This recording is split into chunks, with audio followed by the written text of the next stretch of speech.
Fill your thirst beside the river. Wash the journey from your hands. Feel the comfort flow inside you. Come this far, you understand. Hi, welcome to Healing Outside the Box. I'm Rosemary LaChance, a spiritual teacher, advisor, and healer.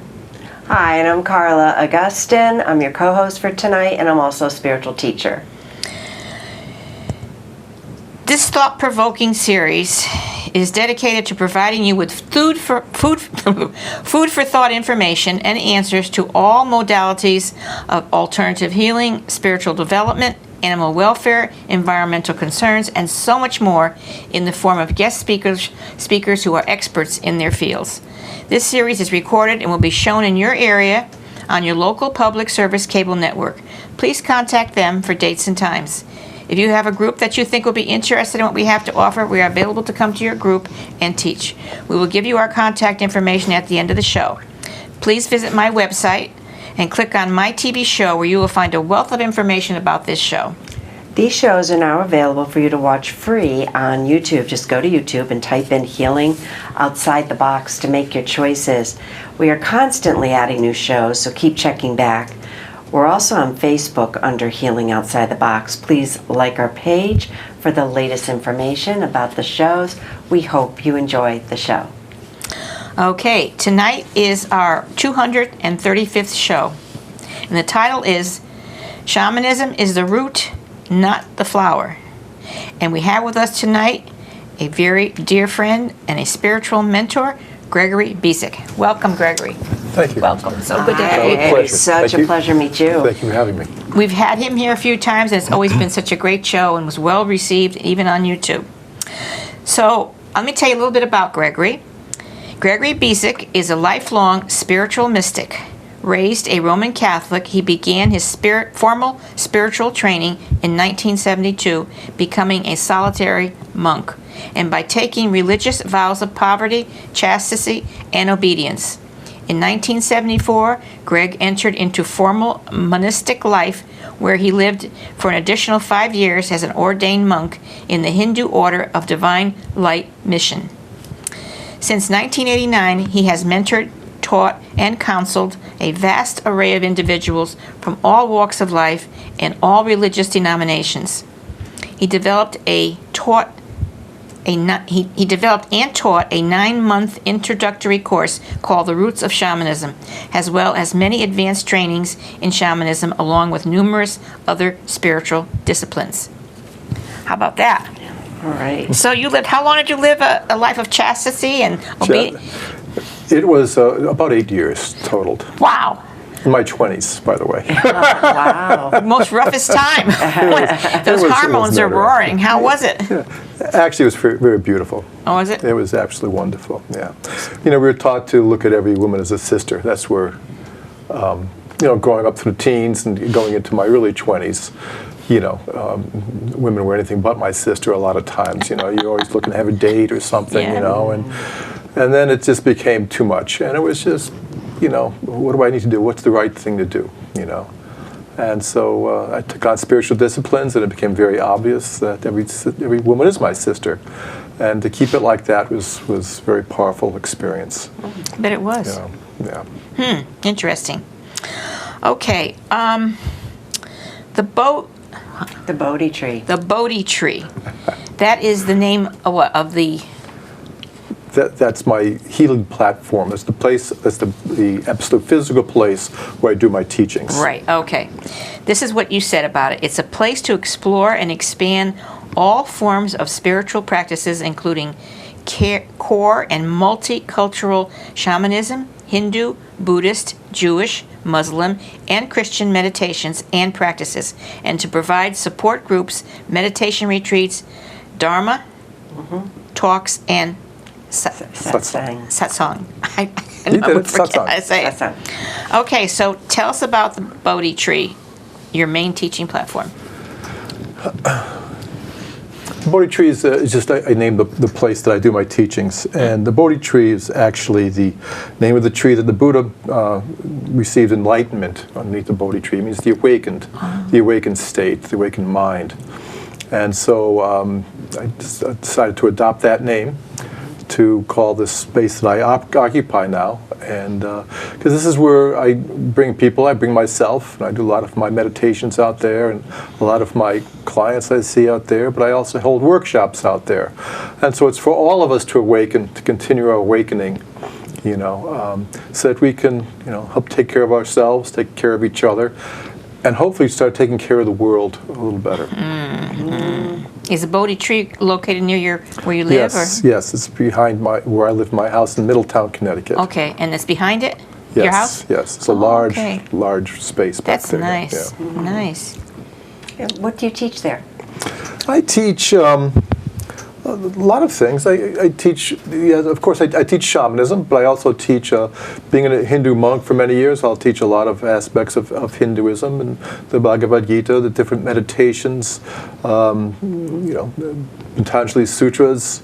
I'll teach Buddhist sutras and Buddhist meditations. I'll give Dharma talks, satsang, teach Christian meditations, a lot about the Bible and the New Testament. I try to wrap it in. What I try to do is, for me, religions are like cuisines. Like cuisines, they feed the body. All religions nourish the soul. And so what I try to do is put myself in a position where the person who comes to see me can relate to. I want to relate to them. I don't want them to relate to me. I want to be able to relate to their structure that they have developed in their life, where they can believe in it. I feel that all of our discomfort, most of all of our suffering, comes from the lack of connection to the heart and to the soul. Mm-hmm. And so if we can start there, then most of the problems we have kind of disintegrate, they kind of vanish. Right. So that's what I try to do in the Bodhi tree, in my offices there in the Bodhi tree. What do you find is the most popular, or is there one not? There isn't. No? I have people from all walks of life, and being raised Roman Catholic, I see things now. As I left the church when I was young to go on my own mission, and it was almost like the prodigal son. Now I've come back. And I feel like I've been rewarded through my journey around the circle, because I realize now more than ever that all these, these are like spokes of the wheel, that the heart, the quiet mind, and the soul is center, the hub of the wheel. And all religions are nothing but spokes coming into it. Mm-hmm. And so I really see that now in the teachings of Christ and the teachings of all the great teachers of all traditions, even secular masters and stuff like that, people that don't consider themselves Christians. They're mystics at heart, and some of the great poets and stuff like that. So to me, if we feed, if we water the roots of the tree, it's an old Chinese saying, if we water the roots of our souls, that the whole tree benefits, And so that's basically what I do. Do you follow one more than the other, or? No, I use all. When I sit down and do prayers in the morning, it's I kind of open up my heart and see what I need to say. It sometimes, like before we opened, the Hail Mary came to me. Mm-hmm. And then you guys said a little prayer yourselves after I went through the Hail Mary. Oh, how about that? But I'll do, some mantras, Hindu mantras, Buddhist mantras. Sometimes I'll do Muslim mantras and stuff like that. But it's just kind of where I'm at that point. It's kind of like what I need to be. I have faith in my process, which is something I learned. I don't, I think sometimes we get so rigid in our process we can't see the forest for the tree. And I think that, sometimes I want Italian food instead of Chinese food. Or, I want my wife's cooking was a remarkable cook. Sometimes I feel, let's go out to eat. I feel like having something else. It's just nourishing my soul. And so also it allows me to open up to just not cuisines, but the people. I want to, the people are their food in many ways. And so as I consume what they cook, I'm consuming them, And so I like to keep things on that level. I don't want to just be, vertical in one spot. I think that can be very detrimental to spiritual development. It's like looking at spirituality and spiritual practices. as like a buffet, isn't it? It's Yes, just, you absolutely. walk up to the buffet that day, and what do you feel like having? And Exactly. am I going to Good chant? idea. Am I going to pray? Am Yeah. I going to meditate? What am I going to do? Yeah. I mean, I've got a certain routine. I stay with the structure as long as it works. And this isn't about shamanism. Shamanisms are functionaries. Shamanism, by the way, is the mother of all religions. And so in shamanic practice, you first have the experience of ecstasy or beauty or of the oneness of God. You go into awe because of your connection to yourself and to the world, And that's important. After you have the experience, a structure needs to form so that you can enter that experience again in another way, Right, So, in a way, that's why I say shamanism is the root of all spiritual life. But it's not its flowering. It has its limitations on what it does for us. At some point, as we continue along the path, this path becomes larger and starts absorbing certain practices until, I believe at some point, all practices are one practice.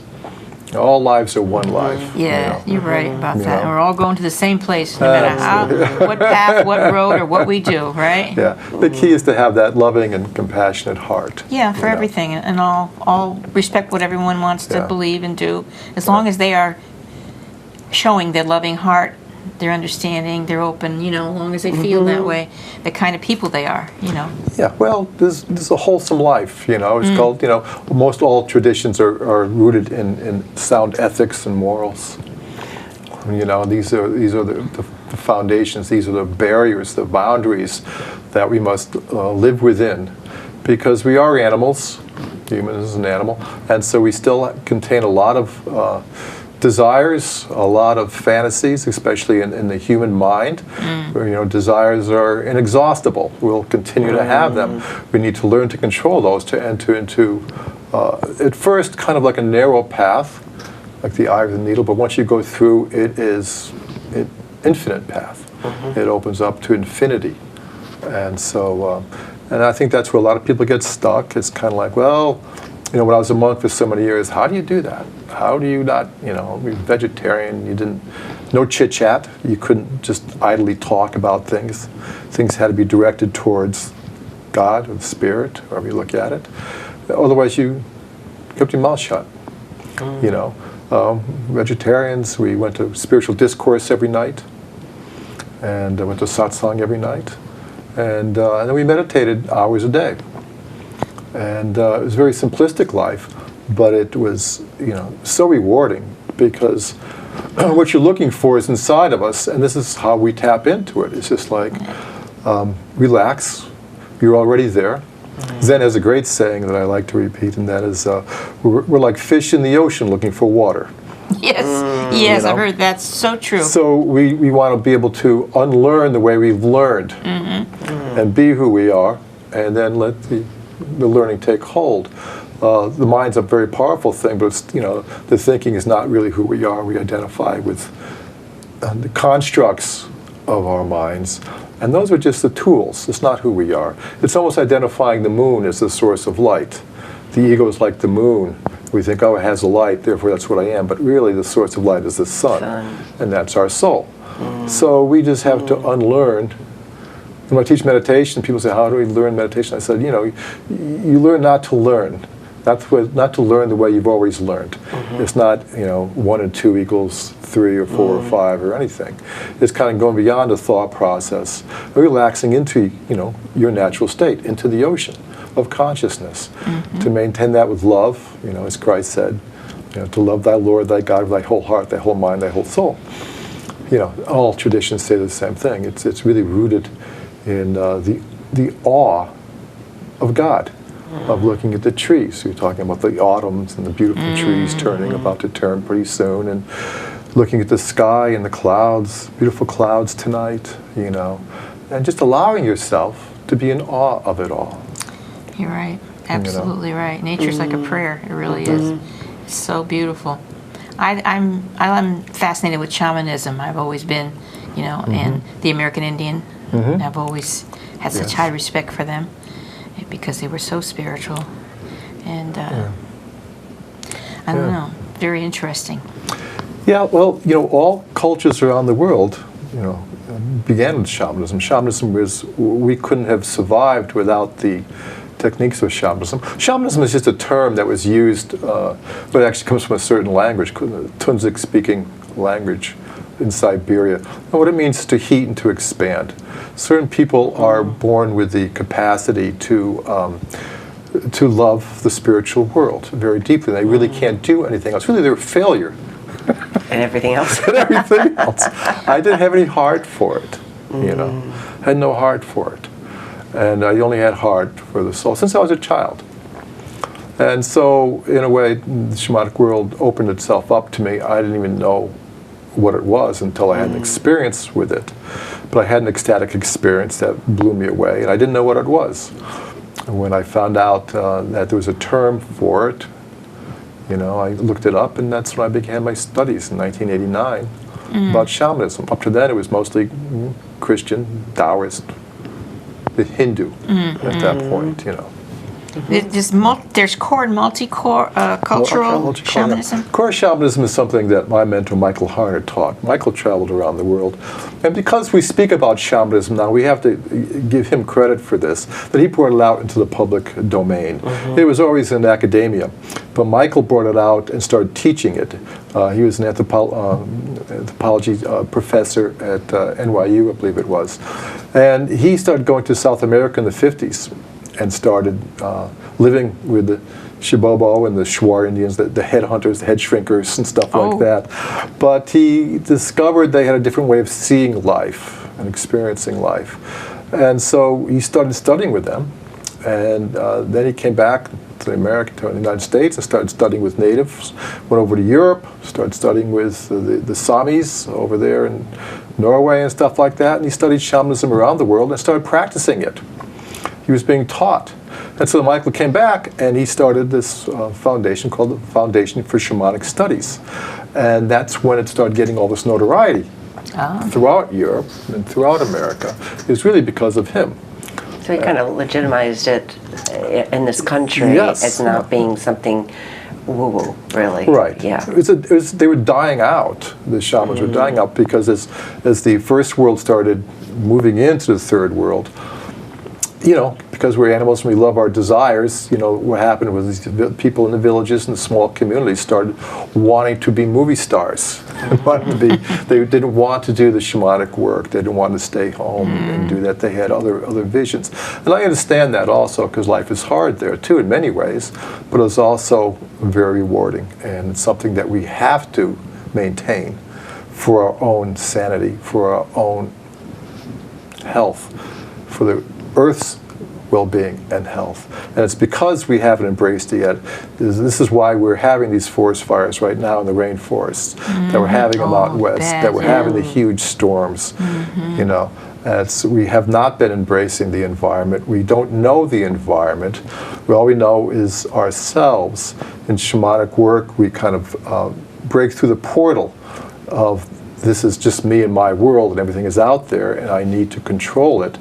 Shamanism breaks that down. You enter through the portal of the heart and start being in awe of God and all that is. And then you realize that everything is alive. Everything has a spirit to it. The plants are alive.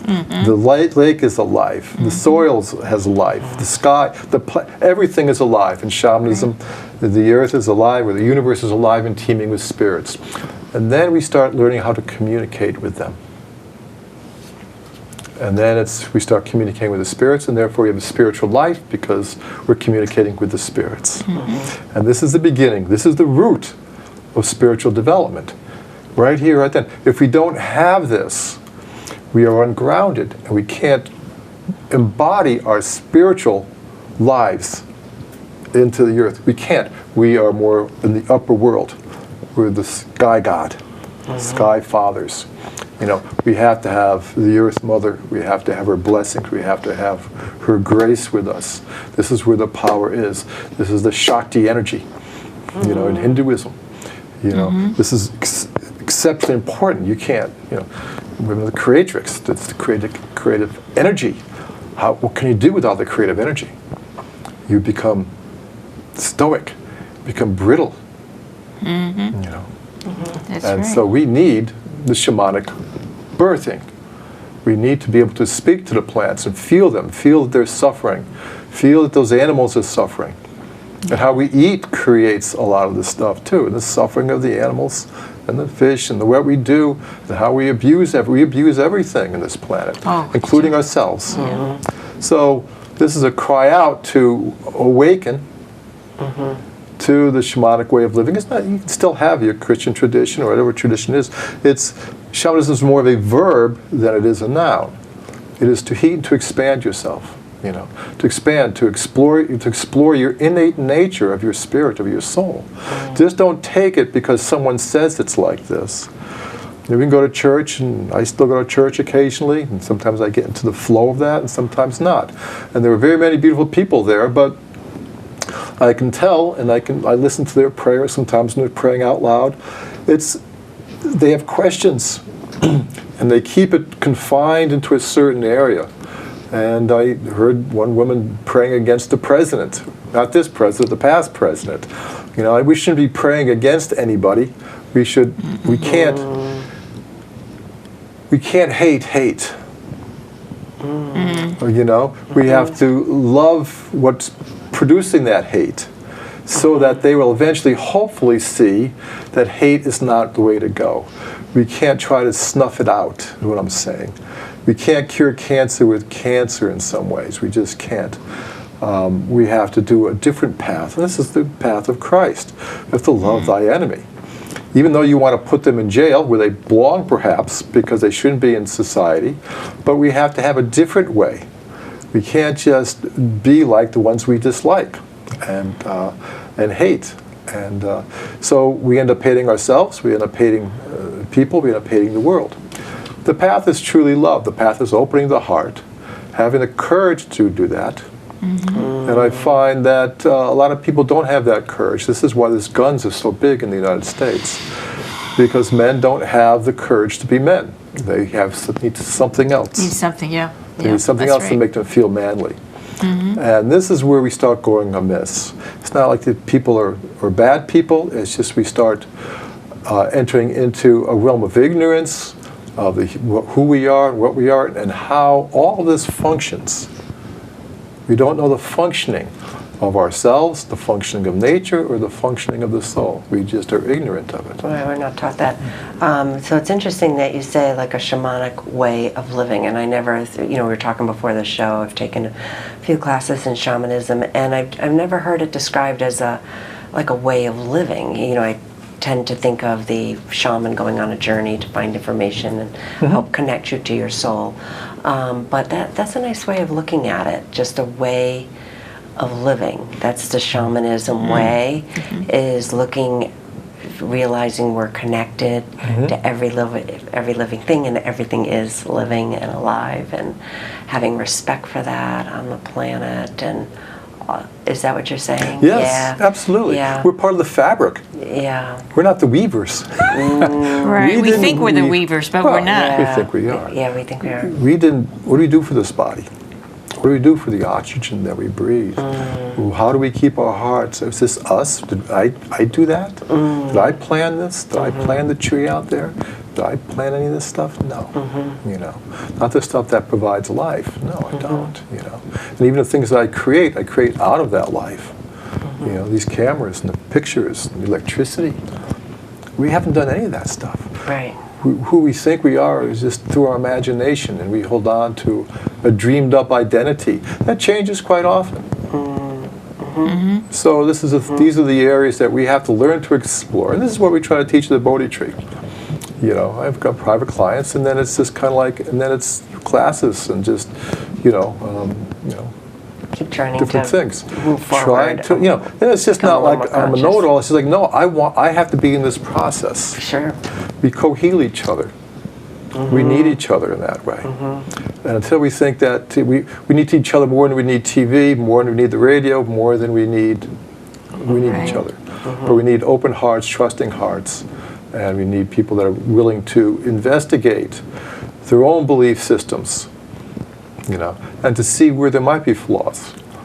What is contributing to the harm or to the suffering of the world, including themselves.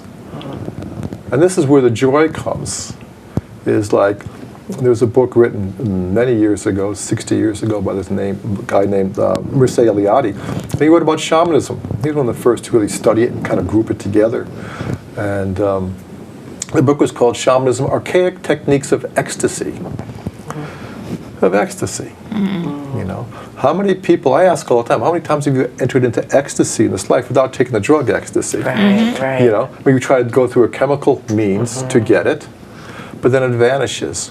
But really, when we open up to the spirit, we used to call the word bliss.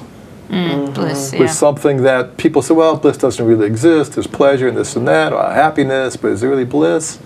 You used to say, find your bliss. Right. Yeah. Right? Right. Really. Bliss does exist. Ecstasies do exist. Absorption into this world is what Christ talked about. And the whole passion of Christ is a shamanic path. It's It completely shamanic. It is. Think about that. That's interesting. Yeah. I read in the teachings that I do, when you see like an animal, we'll say a bird. There's a bird that have bird feeders, and they come up there, and you look at him and you listen to him sing, and don't just look at him, draw him into yourself, into your heart. Yes. Feel him. Just feel, just become one with him. You know? And that's beautiful. We should do that. And we should, well, I don't know, it might have even been in a shamanism class, but I had learned that when you see the bird at the window, come to your window and look in the window at you, just say, what do you want to tell me today? You know, what would you like to tell me today? Ask them, yeah. Yeah, what would they like Beautiful. to tell me? And that's part of to understanding that everything has intelligence. Where's God not? Yes, where's God That's now? right. Where's Does God God lack now? intelligence somewhere? That's right. Is Yeah. God not omnipresent, omnipotent, omniscient?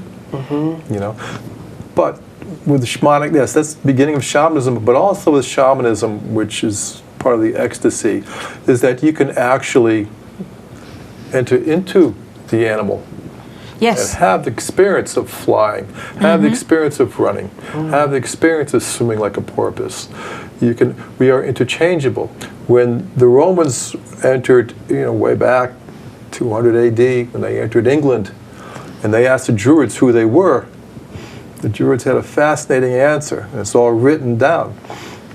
We are the heat of the fire, we're the wetness of the water, we're the greenness of the grass, we're the blueness of the sky, we're the flight of the eagle, we're the power of this animal, It's just not, they allowed themselves to be everything that they are.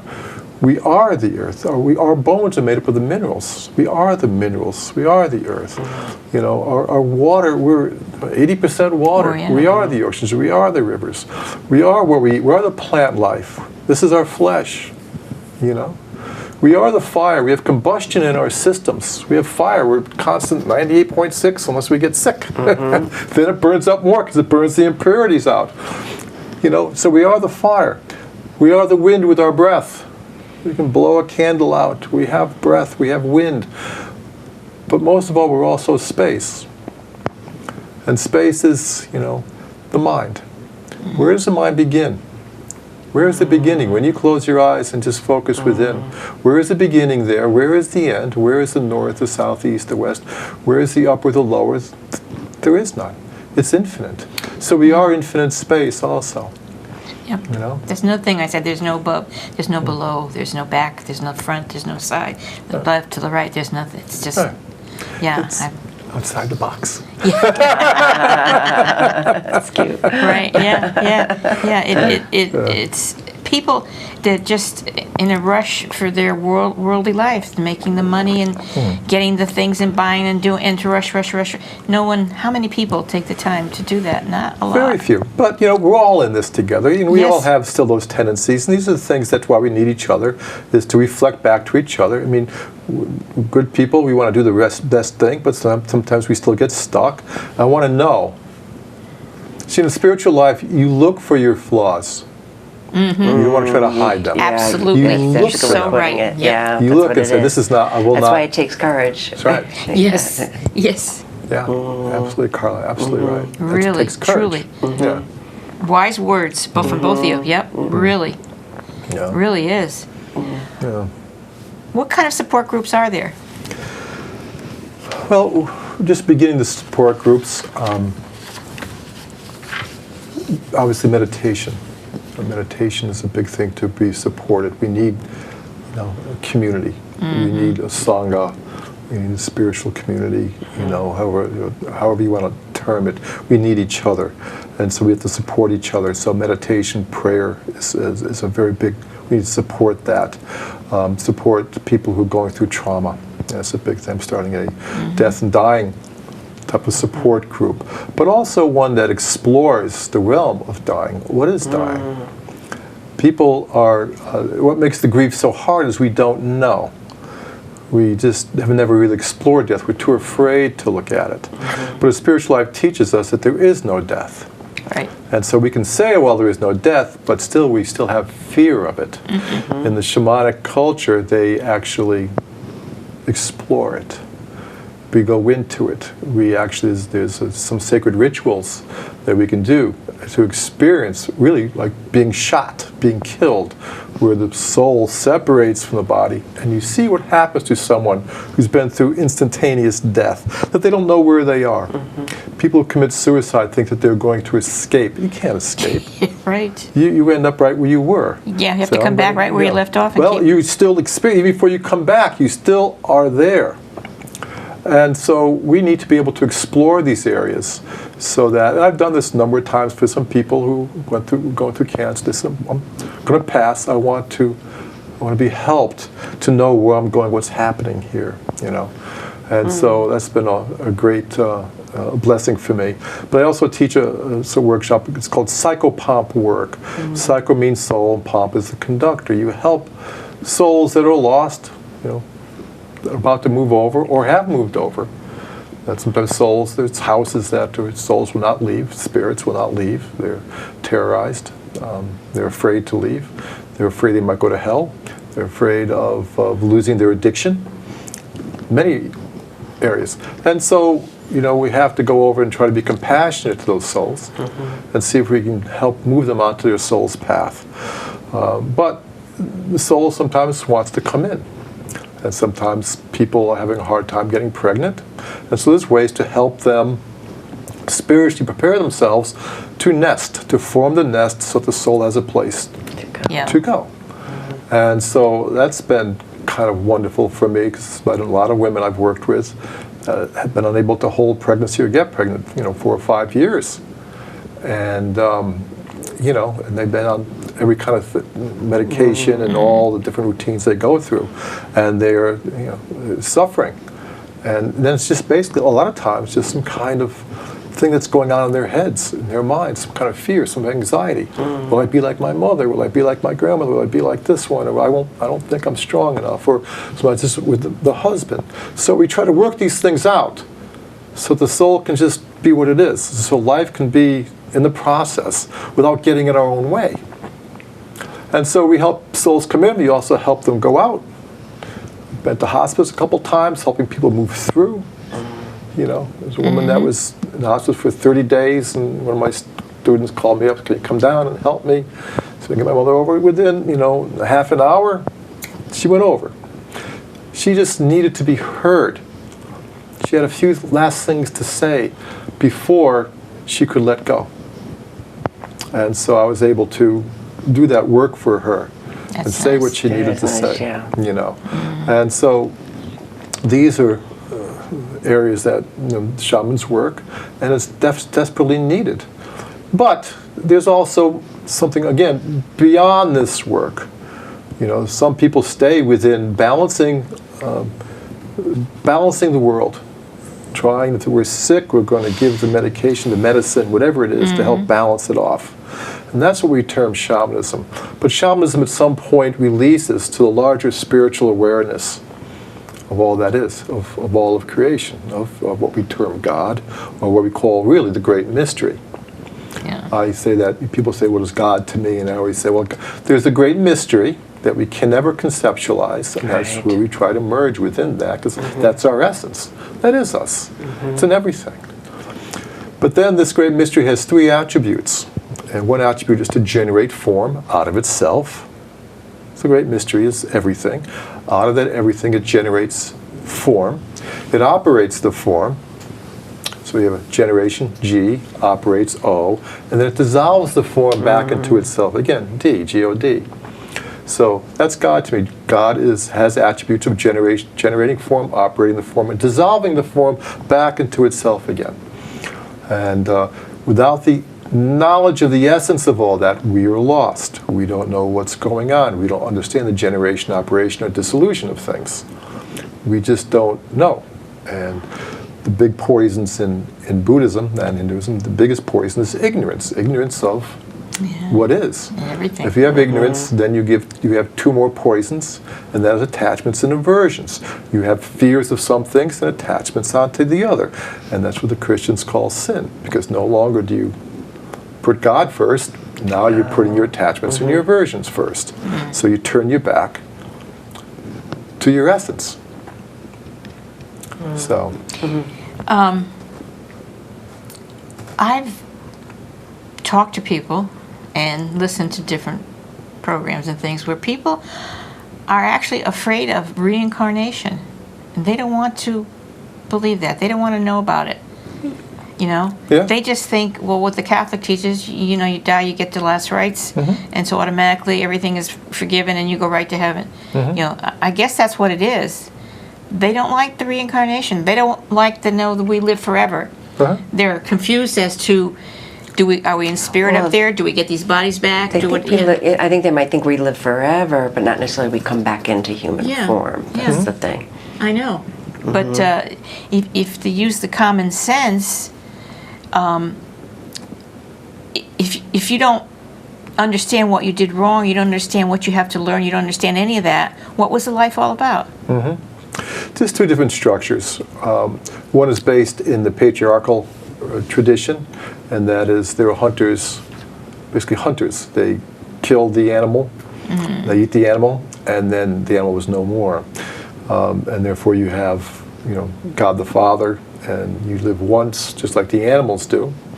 God rules by the sword in some ways. And so therefore you have the structure of like we only live once in this human body.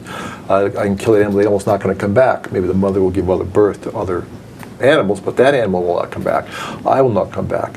So, but then you have the other aspect of the farmers, of the ones that sow their seeds. Well, the seeds, the plant does come back. The great goddess worshippers of the earth. Well, in those traditions, everything does come back over and over and over again. And at the end of the fall, after the harvest, really the son gets sacrificed, gets eaten, but then he gets rebirthed again after 3 months. 3 days, 3 months. Gets rebirthed again. And so now you have this recycling of the spirit. The spirit will come back and take another form.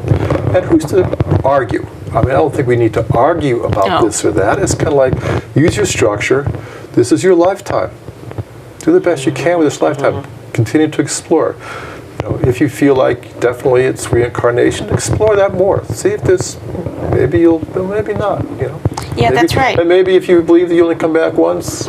I had a client one time, she came in, she was very sad. And I said, what's the matter? And she said, well, a friend of mine, his wife died. And I said, oh, I'm sorry. And she says, yeah, the worst part about it, what happens after death? So I was curious. I said, so what happens after death? She said, nothing. Nothing. Yeah. And I said, well, how do you know that? Have you really explored that? And she says, well, no. I said, well, how do you know that? She said, well, my husband's a doctor, and he knows. I said, so you take your husband's word for it. And I said, but you haven't explored it. She said, no, I haven't. I believe him. He's a doctor. He knows a lot. And I said, does he know about the soul? No. And I said, well, there's a lot of people who feel like you don't die. And I said, it's only a belief for you. That's all it is. Why don't you just believe that your friend is still living and that she'll come back sometime? I said, if you really don't want to investigate it, why take a belief on that makes you suffer? Just take one on that makes you feel better. But better yet is to investigate yourself. So, but you can't point fingers towards anybody. I always say you have one pointing out, you got 3 pointing back at you. But we have to have compassion for each other, and we all come from different different places. I mean, even though we may, like, peaches are out now, you know, all three of us can love a peach, but does it really taste the same for all of us? Right, I know. I We saw don't that in know. a movie. She said, describe, he was eating a pear. He said, describe what it tastes like. And she said, you know what a pear tastes like? Yeah, but I want to know how it tastes to you. Yeah. So that's your point, yeah. Yeah. So, you know, You're right. And I heard what they call an anecdote or something about the doctor. And he said, I've brain surgeon, I've opened many heads and the brains and everything. He said, and I've never seen a soul. And she said to him, but have you ever seen a thought? And still it's there, right? So that's good. yeah. Okay. Where do you go for meditation retreats? Where do I go? Where does that people go? Where do you go? Well, you know, there's a lot of different retreats have a different lengths. You can do a retreat for a day. I mean, you can do a 4-hour retreat. You can do a day. You can do a weekend. You can do a week. You can do a year. You can do 2 years. Wow. So what I like to do is go to a place up in Bowery, Massachusetts called the Insight Meditation Society. And they just have it together up there. It's a Buddhist site, but they just do it very well. And it caters to us Westerners. It's not too rough. You have your own private room. They're immaculate. They're beautiful. The food is delicious. But you have your own private room. And they used to have a lot of wonderful teachers there. We're retiring now, most of them. I don't know the young crop now, one of the old guys, you know. But it's not just going for their teachings. It's mostly just meditation. It's morning, noon, and night meditation. Standing, sitting, walking, meditation. Lying down, meditating. And so it's a time just to sink. When I was in the ashram, we used to have 2-3 days, plus 4 days of meditation. You know, where we didn't do walking mostly, or we didn't. It was mostly just sitting straight in a blackened room. You know? And so we would just meditate straight, you know, as long as we could. We'd go home and sleep, where we'd sleep, but then we'd wake up and do more meditation and stuff, you know. What do you think about vision quests? Vision quests are very awesome. My daughter did one. Oh yeah? Yeah. Helped her a lot. Yeah, to gain a vision. You know, we each have a gift.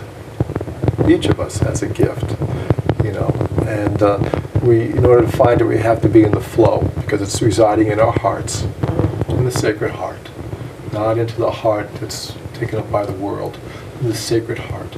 And when you can strip yourself away from this world, the anxieties of the world, which takes sometimes a few days, you know, that when you get in touch with that sacred heart, you know, the answer of what you need to do in your life, what your gift is to present, what your craft is to this world. You know, and I feel like I did that when I was young, in my early 20s. That's what happened. I realized right away that this was my gift. I had to follow it, even though at that point no one knew what it was, including me, really. I just had faith in it. But I really feel like if someone wants to work in a computer, that's their gift. And some of these people are just remarkable with a computer, what they do. If your gift is singing. You know. Actually, I was very good friends with Michael Bolton. You know, I don't know if you know who he is. Yes, right? singer. And I was friends with Michael when we were young, and actually he had the same guru that I did. Huh. And I remember at a certain point when we were in our 30s, I went and talked to him because all of his friends were quitting the band and they were getting regular jobs. And I said, Michael, well, you got 3 kids, you know, you guys are struggling. I knew his wife and children very well. And he looked at me and he said, I thought about doing other things, but I can't. I can do one thing only. I was born to do this. That's all I can do. That's all I will do. That's all I can ever do. I just have to sing. At that point, because he struggled for a long time, I said, he's going to make it at some point. And right after that, he came out with that song that Laura, I forget her name, Laura or something, sang it, How Can I Live Without You or something. And then his career just took off. But I always admired him for that. He said, I can't do anything else. Because it resonated with me. I felt like, yeah, I'm like that too. It's a choiceless path. You have to find your choiceless path. With no more choices for you, you know exactly what you're doing. And that's what Vision Quest helps us do. To get in touch with that depth. And it takes time. We say it's like a pool, you know, those round pools when we were kids, you'd walk around and get this whirlpool going, and, you know, it kind of whipped you around after a while. It's kind of, we got to stop that walking, just be still, and wait for the whirlpool of the mind, to quiet down till it's still. Only then can you pierce into that essence of your heart. And yet, like, that's, you know, people, you meditate 20 minutes, half an hour a day. It doesn't leave the time to really have that really calm down. A lot of people ask me, they tell me, I can't meditate, my mind's too crazy. It's, well, sit through it. Right. Just get It's to the okay other to side. let it be. Yeah, just let it be. For a while. It's not your enemy. It's just been overstressed. Make a friend of it. You're not your mind. Make a friend of it. It's your tool. And that's the point of it being a practice. Now, I want to ask you about the Dharma talks. Yeah. But first, just tell us, what is Dharma? Well, depending if you're talking about the Hindu Dharma or you're talking about the Buddhist Dharma. All right. You know. But Dharma basically is, well, in Buddhism, it's the Dharma, it's the teachings, basically. In Buddhism, it's a little different too, depending how you use it.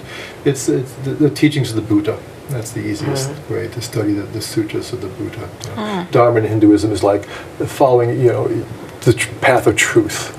Okay. Following truth. Dharma's a path of truth. Yeah, the truth of your life, the truth of you know, of the teachings, you know, the Vedas and the Vedanta, you know, the essence, you know, do truth, be in truth.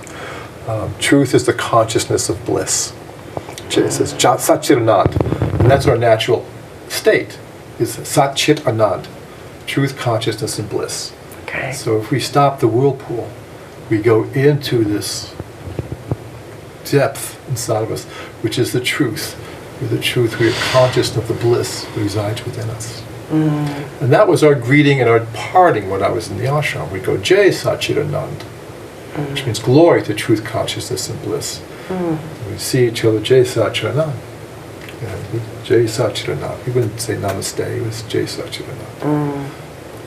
You know. So Dharma talks really are very specific in Buddhism to talk about a certain teaching of the Buddha. Okay. It's kind of like I want to espouse upon, you know, the Satipatthana Sutra, or something else. You know, they're going to talk about this or about the links. You know, there's a lot of different teachings.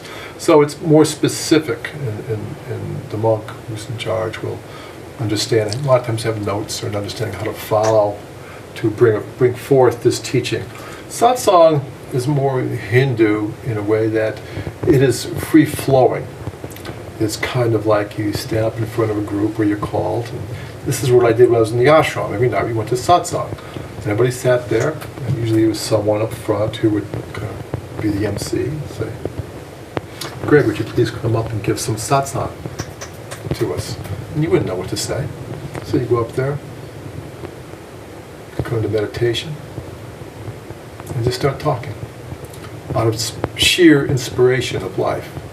Your inspiration of life, what's happening in your life? What happened today that inspired you? What happened to you that was difficult when you approached it, but if you stayed with it and didn't run from it, it had this beautiful gift for you. And so that's what satsang is. Satsang is like a spontaneous expression of your inspiration to be alive, of your awe, of seeing how it works. Suffering, but then relieving yourself from the suffering by getting a better view of it. You still may be sad, but now you're kind of released from the, oh, why me? Oh, why this happened to me? Or how could it happen to? It's like it takes that away. It just is. Things we accept, things we breathe through. You know. But so there's a difference between a Dharma talk and satsang. Okay. You have an impressive resume that spans 40 years. What haven't you done that you would love to do at some point? Okay. There's nothing I'd like to do, anything more. Okay. I just want to stay in the process. The process always feeds me what I need. You know, there's no wanting, there's no longing, you know. I mean, you know, hey, you know, sometimes you can say these are good times or these are bad times. They're times. I'm living this life, you know. I'm open to the suffering and the joy of the world. I'm open to my own suffering and my joy. You know, I don't want to hide from it, you know. I don't want to grasp onto it. I don't want to avoid it. You know, I think you get to a point where it's just like, yeah, this is it. This is what the Buddha said upon his illumination underneath the Bodhi tree. He said, everything is perfect, just the way it is. You know, Yeah. everything is perfect. You know, it's just staying away from the labeling.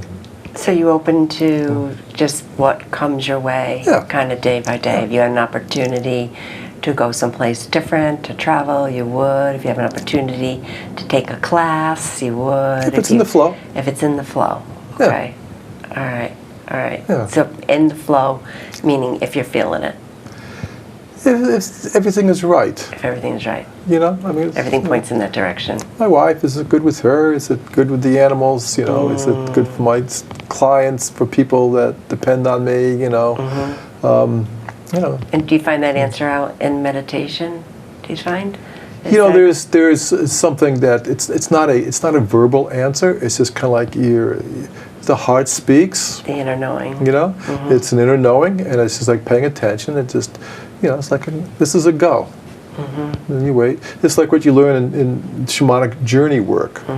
You learn how to negotiate the inner realms through vision, the language of light, and you realize that these beings aren't talking to you with their mouths moving. It's intuition. You open up the intuitive value, you know, in your heart, and it's like this intuitive knowing, and so you try to stay open to that intuitiveness in everything. Should I go left or should I go right down Yeah. this street? Okay, I don't want to. Don't, you know? No, just yeah. Okay, you know, it's okay. You know. Fun Sometimes stuff. I'm just going. I don't even think. I'm just going.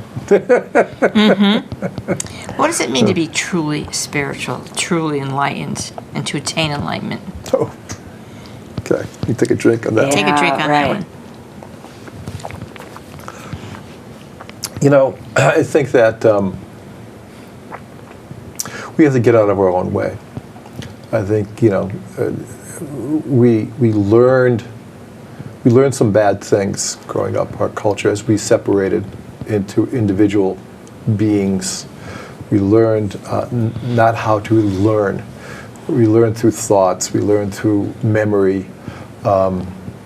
We forget what it was to be a child. And Christ said you should be like a child to enter Right. the kingdom of heaven. Becomes a That child means again. innocent. And we've lost our innocence. You know, we think, well, I'm an adult.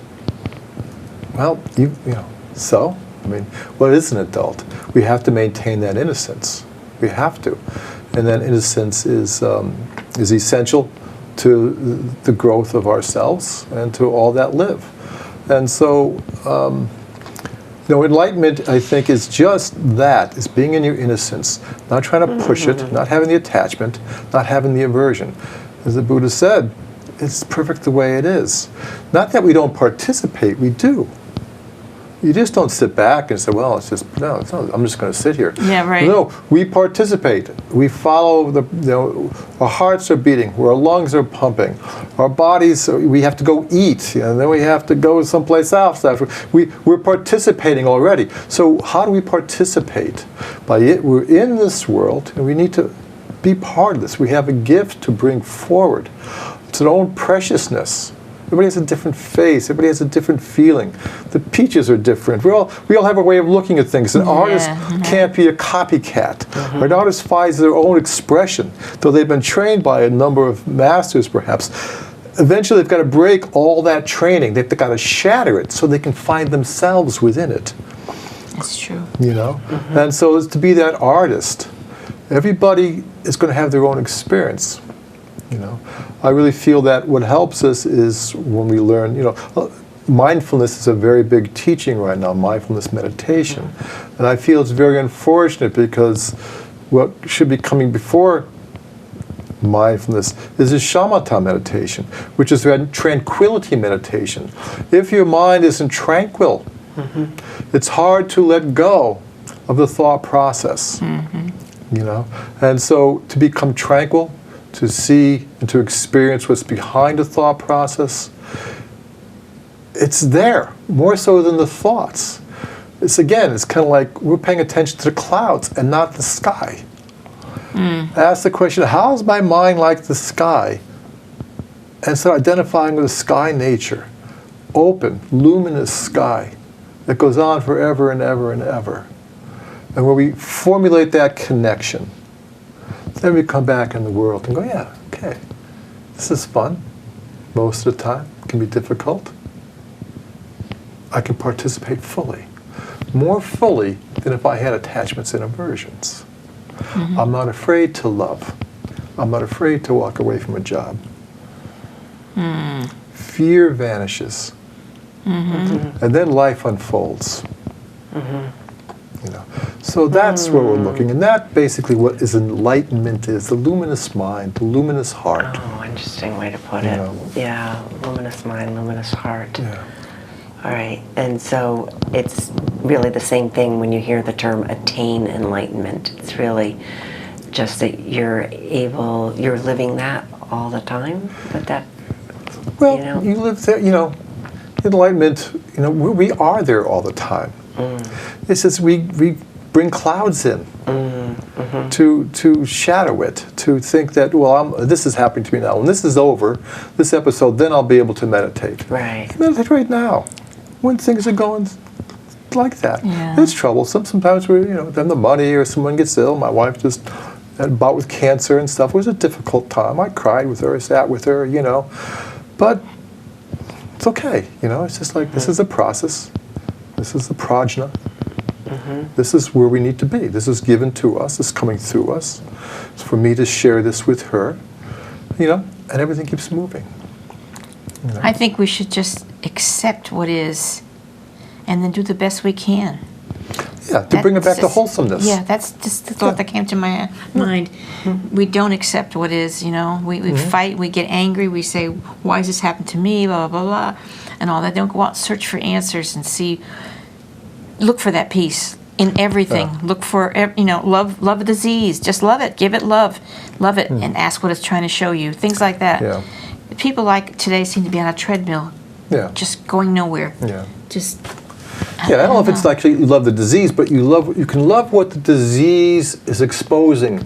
Yeah, well, that's what I mean. Yeah. Well, they say send it love Yeah. because it came to show you something. The Buddhists have a great saying, joyful participation in the suffering of the world. It's not like you go, oh boy, I'm suffering, but like it gives you the opportunity to pierce through the veil. Because if everything always goes good for us, it's like the child is born with a silver spoon in his mouth. Right. Doesn't know what life is about, and then they become very anxious because they have no strength to We have function to with stop life. right now because I want to give Okay. your contact information, Okay. and before we run over, Oh, yeah. I'm sorry to interrupt you, but okay, let's give Greg's contact I know, this was information so at least, good. Thank please. you. It was. Well, thank you. It's wonderful. Gregory to be here. Besek, his spiritual mentor, 860-552-9095. Email thecenterpole@aol.com and his website, www.thecenterpole.com. If you miss any of it, get in touch with Carla or myself and we'll give it back to you. I don't think we'll have time for the rest of our That's okay. information, but let's say goodnight. Get back to us. Okay, we want to Okay. say goodnight, everybody. Can you show us all? Yeah. Okay. Good night. Mwah. Good night. Good night. Thank you. Feel your thirst beside the river. Wash the journey from your hands. Feel the comfort flow inside you. Come this far, you understand.